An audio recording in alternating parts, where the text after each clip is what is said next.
control.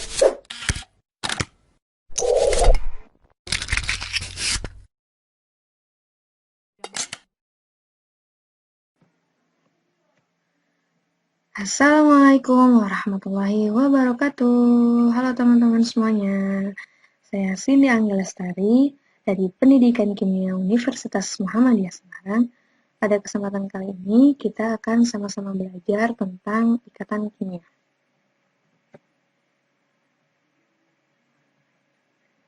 Adapun konten atau poin-poin yang akan kita bahas pada kesempatan kali ini yaitu pengertian ikatan kimia, jenis-jenis ikatan kimia dan pembentukannya, serta geometri molekul. Oke, yang pertama, ikatan kimia. Ikatan kimia sendiri adalah gaya tarik-menarik yang kuat antara atom-atom tertentu bergabung membentuk molekul atau gabungan ion-ion sehingga keadaannya menjadi lebih stabil. Dua atom atau lebih ini dapat membentuk suatu molekul melalui ikatan kimia. Ikatan kimia terjadi karena penggabungan atom-atom yang membentuk molekul senyawa yang sesuai dengan aturan oktet. Selanjutnya, jenis-jenis ikatan kimia dan pembentukannya. Di sini kita juga akan belajar tentang geometri molekul. Secara garis besar, ikatan kimia ini terbagi menjadi dua, yaitu ikatan primer dan ikatan sekunder. Nah, ikatan primer sendiri merupakan ikatan kimia di mana ikatan gaya antar atomnya relatif besar. Ikatan primer ini terdiri atas ikatan ion, ikatan kovalen, dan ikatan logam.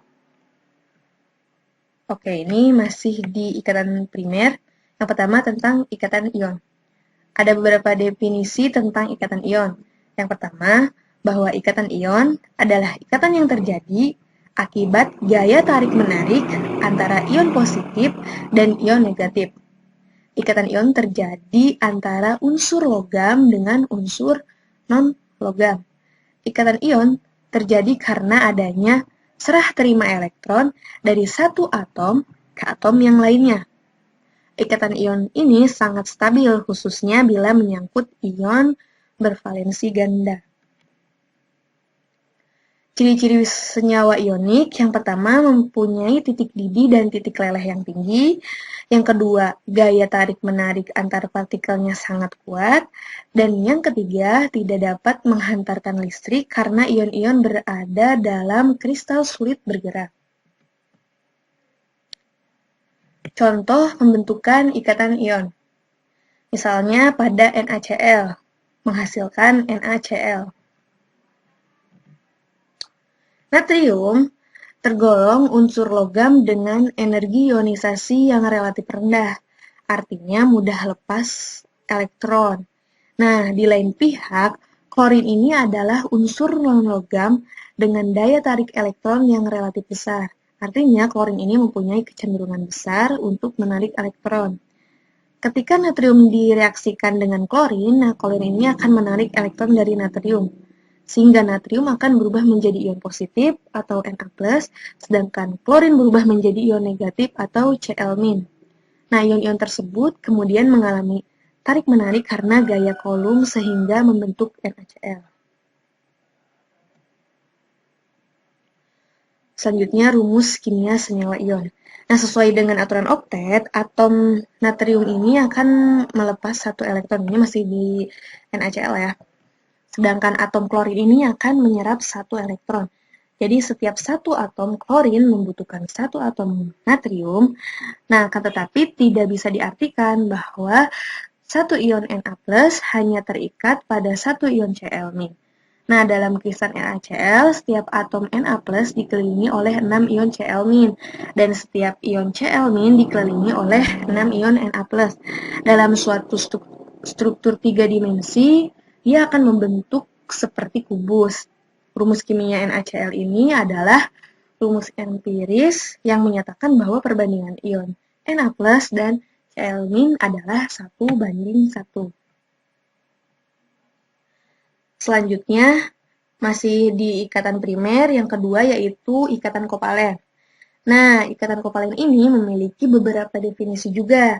Yang pertama, ikatan kovalen ini adalah ikatan kimia yang sangat kuat di mana gaya antar atomnya ini ditimbulkan dari penggunaan bersama elektron. Ikatan kovalen terjadi antara unsur non-logam dengan unsur non-logam, serta mempunyai perbedaan elektronegativitas yang kecil. Nah, ikatan kovalen ini terjadi karena pemakaian bersama elektron-elektron oleh dua atom. Contoh pembentukan ikatan kovalen. Nah, misalnya pada H2, H+ dengan H+. Nah, pembentukan ikatan dalam H2 ini tidak melalui pelepasan dan penyerapan elektron. Sebagai unsur non-logam, atom-atom hidrogen mempunyai daya tarik elektron yang cukup besar. Oleh karena pasangan elektron yang terbentuk ditarik oleh kedua inti atom hidrogen yang berikatan, kedua atom tersebut menjadi saling terikat. Nah, ikatan yang terbentuk dengan cara penggunaan bersama pasangan elektron ini yang dimaksud dengan ikatan kovalen. Selanjutnya, rumus kimia senyawa kovalen. Dengan mengacu pada aturan oktet, kita dapat memprediksi rumus molekul dari senyawa yang berikatan kovalen. Dalam hal ini, jumlah elektron yang dipasangkan harus disamakan terlebih dahulu. Akan tetapi, perlu diingat bahwa aturan oktet tidak selalu harus dipatuhi. Ada beberapa senyawa kovalen yang melanggar aturan oktet. Contohnya adalah ikatan antara H dan O dalam H2O. Nah, konfigurasi elektron H dan O adalah H memerlukan 1 elektron dan O memerlukan 2 elektron.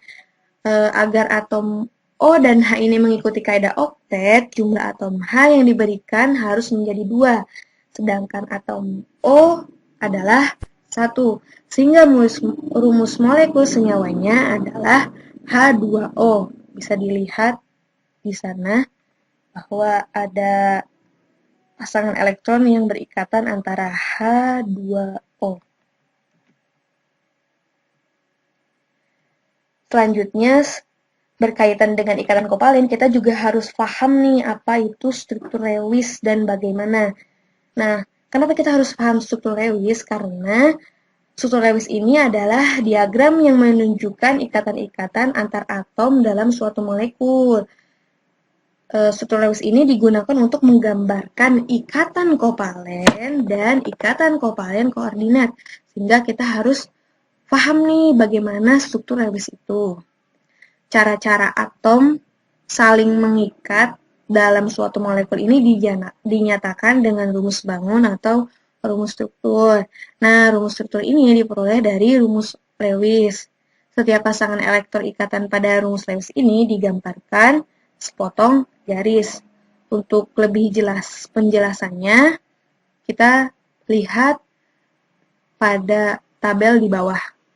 Nah, di sana contohnya adalah H2, rumus Lewisnya bisa dilihat seperti itu. H mempunyai 1 ikatan, begitupun dengan H saling mengikat, sehingga rumus bangunnya itu diganti dari 1 ikatan itu menjadi sepotong garis. Begitupun dengan HCl dan H2O. Selanjutnya, bahwa ikatan kovalen ini terdiri atas ikatan polar, ikatan kovalen ikatan kovalen polar, ikatan kovalen nonpolar, dan ikatan kovalen koordinasi. Nah, agar mempermudah membedakan antara ikatan kovalen polar dan ikatan kovalen nonpolar, teman-teman bisa melihat tabel yang telah saya sajikan.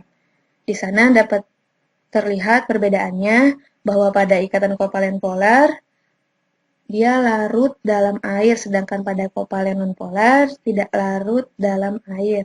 Pada ikatan kovalen polar memiliki pasangan elektron bebas, sedangkan nonpolar tidak memiliki pasangan elektron bebas. Ikatan kovalen polar berakhiran ganjil, kecuali BX dan FX5, BX3 dan FX5, mohon maaf. Nah, sedangkan pada kovalen nonpolar itu berakhiran genap. Dan adapun contohnya juga dapat dilihat di sana bahwa pada ikatan kovalen polar, contohnya NaCl, NH4, mohon maaf, NH3, FCl3, H2O, HCl, HBr, SO3, N2O5, Cl2O5, nah sedangkan dan lain-lainnya ya. Dan sedangkan pada kovalen nonpolar, contohnya F2, Cl2, Br2, I2, O2, H2, N2, C4, SF6, VCl5, BCl3, dan sebagainya. Nah, selanjutnya masih pada ikatan kovalen. Tadi ada ikatan kovalen polar dan ikatan kovalen nonpolar. Selanjutnya ada ikatan kovalen koordinasi.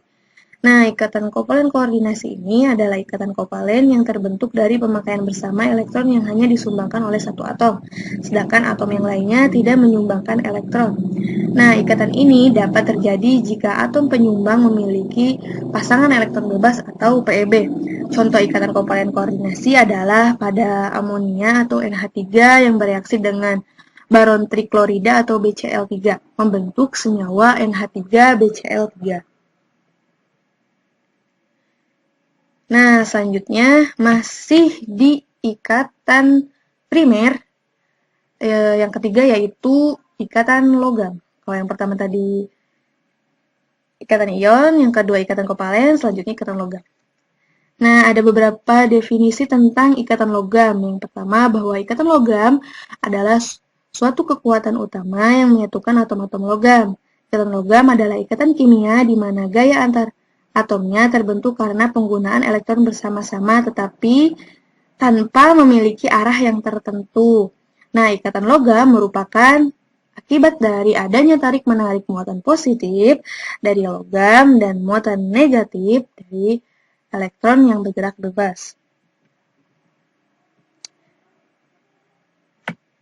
Nah, tadi sudah selesai ya pembahasan tentang ikatan primer. Tadi ada ikatan ion, ada ikatan kovalen, dan ikatan logam. Selanjutnya kita akan membahas tentang ikatan sekunder. Ikatan sekunder adalah ikatan antar molekul. Gaya ikatan sekunder timbul dari dipol atom atau molekul. Nah, pada ikatan sekunder ini maksudnya adalah adanya gaya London atau gaya dispersi, gaya van der Waals, dan ikatan hidrogen, mohon maaf. Yang pertama pada ikatan sekunder yaitu gaya London atau gaya dispersi, di mana gaya tarik-menarik antara molekul-molekul dalam zat yang non-polar. Selanjutnya gaya van der Waals. Gaya-gaya antar molekul secara kolektif disebut juga gaya van der Waals. Jadi bisa dikatakan bahwa gaya London, gaya dipol-dipol, dan gaya dipol-dipol terimbas semuanya tergolong gaya van der Waals. Selanjutnya ikatan hidrogen yang terakhir ya. Tadi mohon maaf di slide ikatan sekunder itu salah. Ikatan hidrogen ya harusnya. Ikatan hidrogen ini pada suatu gaya antar molekul yang relatif kuat terdapat dalam suatu senyawa hidrogen yang punya keelektronegatifan besar. Contohnya klorin, oksigen, nitrogen. Nah, misalnya dalam HF, H2O, dan NH3. Nah, hal ini tercermin dari titik didih yang mencolok tinggi dari senyawa-senyawa tersebut dibandingkan dengan senyawa lain yang sejenis. Kekuatan ikatan hidrogen ini dipengaruhi oleh perbedaan elektronegativitas antara atom-atom dalam molekul tersebut. Semakin besar perbedaannya, semakin besar ikatan hidrogennya. Nah, cukup sekian pembelajaran kita pada kali ini. Mohon maaf bila banyak sekali kekurangan. Kebenaran datangnya dari Allah dan kesalahan datangnya dari saya sendiri. Wassalamualaikum warahmatullahi wabarakatuh.